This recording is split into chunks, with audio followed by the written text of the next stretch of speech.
ભારતમાં હવે એ નિયમો લાવવાની જરૂર પડી છે કે જેમાં ગેસને લઈને સામાન્ય વ્યક્તિ સુધી પહોંચી શકે, પરંતુ તેના ઉપર કેટલાક પ્રતિબંધ છે. કેમ આવું થઈ રહ્યું છે તેનું કારણ મારી પાછળની જે ઇમેજ છે તેનાથી સ્પષ્ટ થઈ રહ્યું છે. ઈરાન ઇઝરાયલ વચ્ચેનું યુદ્ધ. પરંતુ આ ઈરાન ઇઝરાયલ યુદ્ધના કારણે ભારત ઉપર શું અસરો થવાની છે? સૌથી પહેલાં તો જે નિયમ જાહેર કરવામાં આવ્યો છે, ECA લાગુ થશે. તો એનો મતલબ શું છે? તો આવશ્યક વસ્તુ અધિનિયમ, એસેન્શિયલ કોમોડિટી એક્ટ જે લાગુ થતાં શું થશે તે હવે આપણે સરળ ભાષામાં સમજાવી દઈએ. આવશ્યક સેવાઓ માટે LPG સપ્લાયને પ્રાથમિકતા આપવામાં આવશે. એટલે કે તમે જે ઘરમાં ગેસના બાટલા આપણે વાપરીએ છીએ અથવા તો પાઇપલાઇન આવી રહી છે, તેમાં કોઈ કાપ મૂકવામાં અત્યાર સુધીમાં નથી આવ્યો.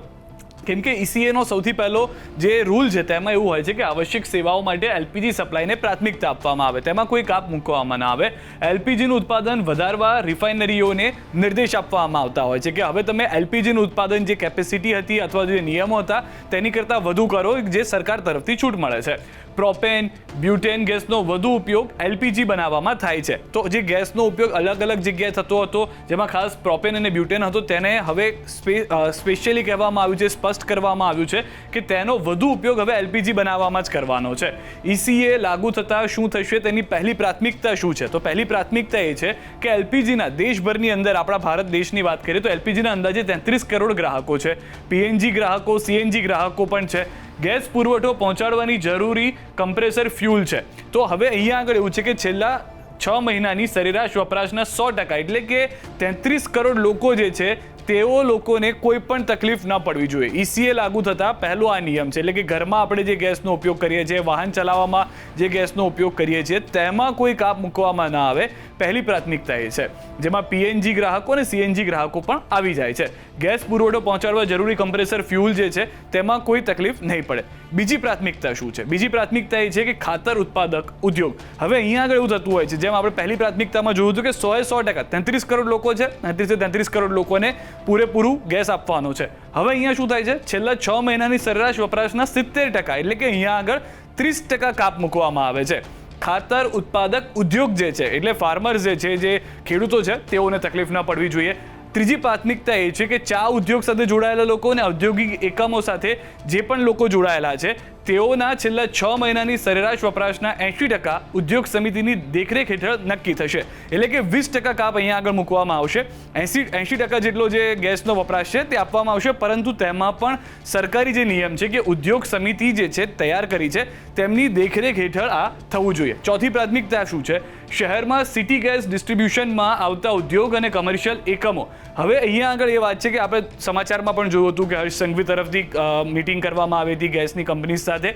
તો તેમાં આ ECA લાગુ થઈ જતા શહેરમાં જેટલી પણ સિટી ગેસ ડિસ્ટ્રીબ્યુશનમાં કામ કરતી સંસ્થાઓ છે, ઉદ્યોગો છે, કમર્શિયલ એકમો છે, તેના છેલ્લા 6 મહિનાના સરેરાશ વપરાશના 80% તેઓને મળશે. 20% અહીંયા પણ કાપ મૂકવામાં આવશે. અને એ જ નિયમ જે ત્રીજી પ્રાથમિકતામાં હતો કે ઔદ્યોગિક સમિતિની દેખરેખ હેઠળ જ આ વસ્તુ કરવામાં આવશે. ચોથી પ્રાથમિકતા પણ એ છે. પરંતુ આ જે જરૂરી ચીજ વસ્તુઓનો પુરવઠો અને ભાવ નિયંત્રણ છે, વેપારીઓ, સપ્લાયર, સ્ટોક રાખનાર પર લાગુ પડી જાય છે. અહીંયા એવું થતું હોય છે કે ઘણા લોકો કાળાબજારી કરવાની શરૂઆત કરી દેતા હોય છે, પરંતુ તે ના થઈ શકે. અનાજ, LPG, દવાઓ સહિતની જીવન જરૂરી ચીજ વસ્તુઓ પર નિયંત્રણ પૂરો સરકાર તરફથી રાખવામાં આવશે. તેની જે કમિટીઓ છે, તેની જે સમિતિ છે, તેમના તરફથી કરવામાં આવશે. સંગ્રહ મર્યાદા, ભાવ મર્યાદા બધું જ સરકાર નક્કી કરી શકે છે.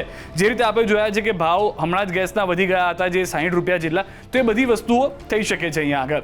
શા માટે ECA લાગુ કરવો પડ્યો છે? કારણ કે દેશમાં વાર્ષિક અંદાજે 31 અબજ કિલો LPGની ખપત છે. હવે જે ખપત છે તે પ્રમાણે તેમાં કોઈ વ્યક્તિઓને હાલાકી ન પડે, જે પ્રાથમિકતામાં છે, સૌથી પહેલી જ પ્રાથમિકતા છે, તેના માટે આ નિયમ લાગુ કરવામાં આવ્યું છે. ભારતમાં વાર્ષિક અંદાજે 12.8 અબજ કિલો LPGનું ઉત્પાદન થાય છે. જે જરૂરિયાત છે તેનાથી ઉત્પાદન ખૂબ જ ઓછું છે. દેશમાં અંદાજે 35 થી 40% જ ઉત્પાદન થાય છે. 100%ની જરૂર છે તો તેમાંથી 35 થી 40% જ દેશમાં ઉત્પાદન થાય છે. 60 થી 65% જે છે તે આયાત કરવામાં આવી રહ્યું છે. આયાત થતા LPGમાં અંદાજે 80 થી 85% LPG ખાડી દેશ પર મદાર રાખે છે.